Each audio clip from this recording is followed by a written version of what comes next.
లలిత exchange Utsav పాత నగల అదే బరువుకి కొత్త నగలు తీసుకో నగల ప్రైస్ లో 20% ఆదా చేసుకోవచ్చు. ఉద్యమాలకి ఊపిరి పోసినటువంటి ప్రాంతం, పోరాటాలకి పురిటి గడ్డ ఈ యొక్క డెల్టా ప్రాంతం. అలాంటి ప్రాంతంలో ఒక ప్రజా రాజధానిని ఏర్పరిస్తే ఏమి చేశాడు ఈ తుగ్లక్ సైకో ముఖ్యమంత్రి జగన్మోహన్ రెడ్డి గారు అని చెప్పి మీకు మనవి చేస్తా ఉన్నా. ఏమైంది పోలవరం అని చెప్పి నేను అడుగుతా ఉన్నా. 2019 నవంబర్ కల్లా జాతికి అంకితం చేస్తానన్నటువంటి జీవనాడి అయినటువంటి పోలవరాన్ని ఈరోజు నాశనం చేసినటువంటి ఒక మోసకారి అయినటువంటి ముఖ్యమంత్రి ఈనాడు జగన్మోహన్ రెడ్డి గారని చెప్పి మీకు మనవి చేస్తా ఉన్నా.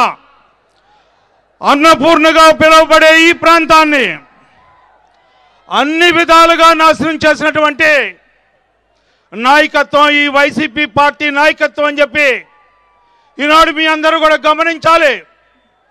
ఎందుకంటే ఈ రోజున అరాచకాన్ని పెంచి పోషిస్తూ అన్ని విధాలుగా దోచుకుంటూ అవినీతి లక్ష్యంగా ఈ రోజున రాష్ట్ర భవిష్యత్తుని అంధకారం చేసినటువంటి నాయకత్వం ఈ జగన్మోహన్ రెడ్డిది. గాంధారి పుత్రులాగా 151 మందిని కన్నారు. దేనికి? నింగిని నేల వరకు కూడా దాచుకుంటూ ఈ రాష్ట్రాన్ని అన్ని రకాలుగా కూడా నాశనం చేస్తూ ప్రజలకు ఒక అభద్రతా భావాన్ని కలగజేసినటువంటి నాయకత్వం నీది కాదా జగన్మోహన్ రెడ్డి అని చెప్పి మీకు మనవి చేస్తా ఉన్నా. వ్యవసాయాన్ని సమూలంగా నాశనం చేసిన ఏకైక వ్యక్తి ప్రభుత్వ పరంగా జగన్మోహన్ రెడ్డి. కళ్ళాల్లో కొంటా అన్నావు, ప్రతి గింజని కూడా కొంటా అన్నావు, కొన్నావా అని చెప్పి నేను అడుగుతా ఉన్నా. రైతుకు న్యాయం చేస్తా అన్నావు, చేసావా అని చెప్పి నేను అడుగుతా ఉన్నా. కౌలు రైతును ఆదుకుంటా అన్నావు, ఆదుకున్నావా అని చెప్పి నేను అడుగుతా ఉన్నా. ఎక్కడ ఎవరి చేత్తో ఈ రోజున ఆనాడు చంద్రబాబు నాయుడు గారు అన్నపూర్ణగా ఉన్న ఈ ప్రాంతం వలస ప్రాంతంగా మారబోతా ఉంది. అందుకనే ఆలోచన చేసి అపర భగీరథులాగా గోదావరి నీళ్ళని వడిసిపెట్టి పట్టిసీమగా మార్చి మన అన్నపూర్ణని కాపాడినటువంటి నాయకుడు నారా చంద్రబాబు నాయుడు గారు అని చెప్పి ఈనాడు సభాపూర్వకంగా మనం చేస్తా ఉన్నాం. అలాంటి నాయకత్వం మనదైతే ఈనాడు ఈ రాష్ట్రంలో ఉన్న రైతుల్ని 3000 మంది ఆత్మహత్యలు చేసుకునే విధంగా, కౌలు రైతులు 2000 మంది ఆత్మహత్యలు చేసుకునే విధంగా రైతుల్ని ఆత్మహత్యలు ఈ రోజున ప్రభుత్వ హత్యలుగా భావించాల్సిన అవసరం ఉందని చెప్పి మీకు మనం చేస్తా ఉన్నాం. ఎందుకంటే ఈ రోజున ప్రతి అణువున కూడా వ్యవసాయాన్ని నిర్వీర్యం నాయకత్వం ఏదైనా ఉందంటే జగన్మోహన్ రెడ్డి నాయకత్వం అని చెప్పి ఈ సందర్భంగా మీకు మనం చేస్తా ఉన్నా. ఈనాడు యాంత్రీకరణ పేరుతో ఆ రోజున రైతులకి వ్యవసాయాన్ని లాభసాటిగా చేయాలని చంద్రబాబు నాయుడు ప్రయత్నిస్తే ఈ రోజున ఈ యొక్క ముఖ్యమంత్రి ఏమి చేశాడయా?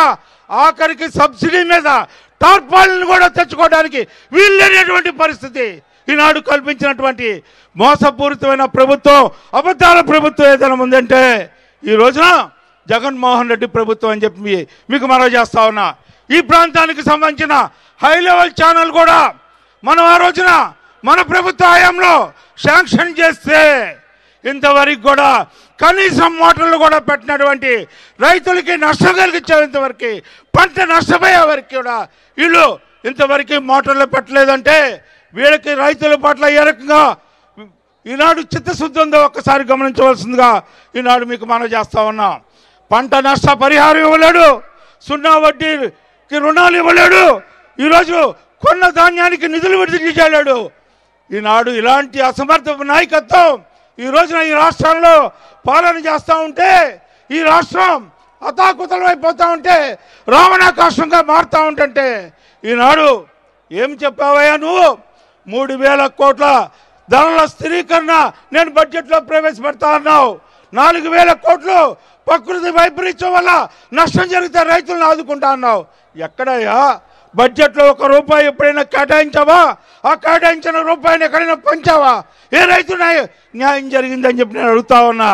రైతు ఆత్మహత్యల్ని చేసుకుంటా ఉంటే ఇది చాలదన్నట్టు కృత్రిమ ఇసుక కొరతని చేసినటువంటి ఘనత, ఉచిత ఇసుక విధానాన్ని రద్దుపరిచి సంవత్సరం పాటు 40 లక్షల మంది భవన నిర్మాణ కార్మికులకి అన్నం దొరకకుండా చేసినటువంటి అసమర్థ ముఖ్యమంత్రివి, దోపిడీ ముఖ్యమంత్రివి నువ్వు కాదా అని చెప్పి నేను అడుగుతా ఉన్నా.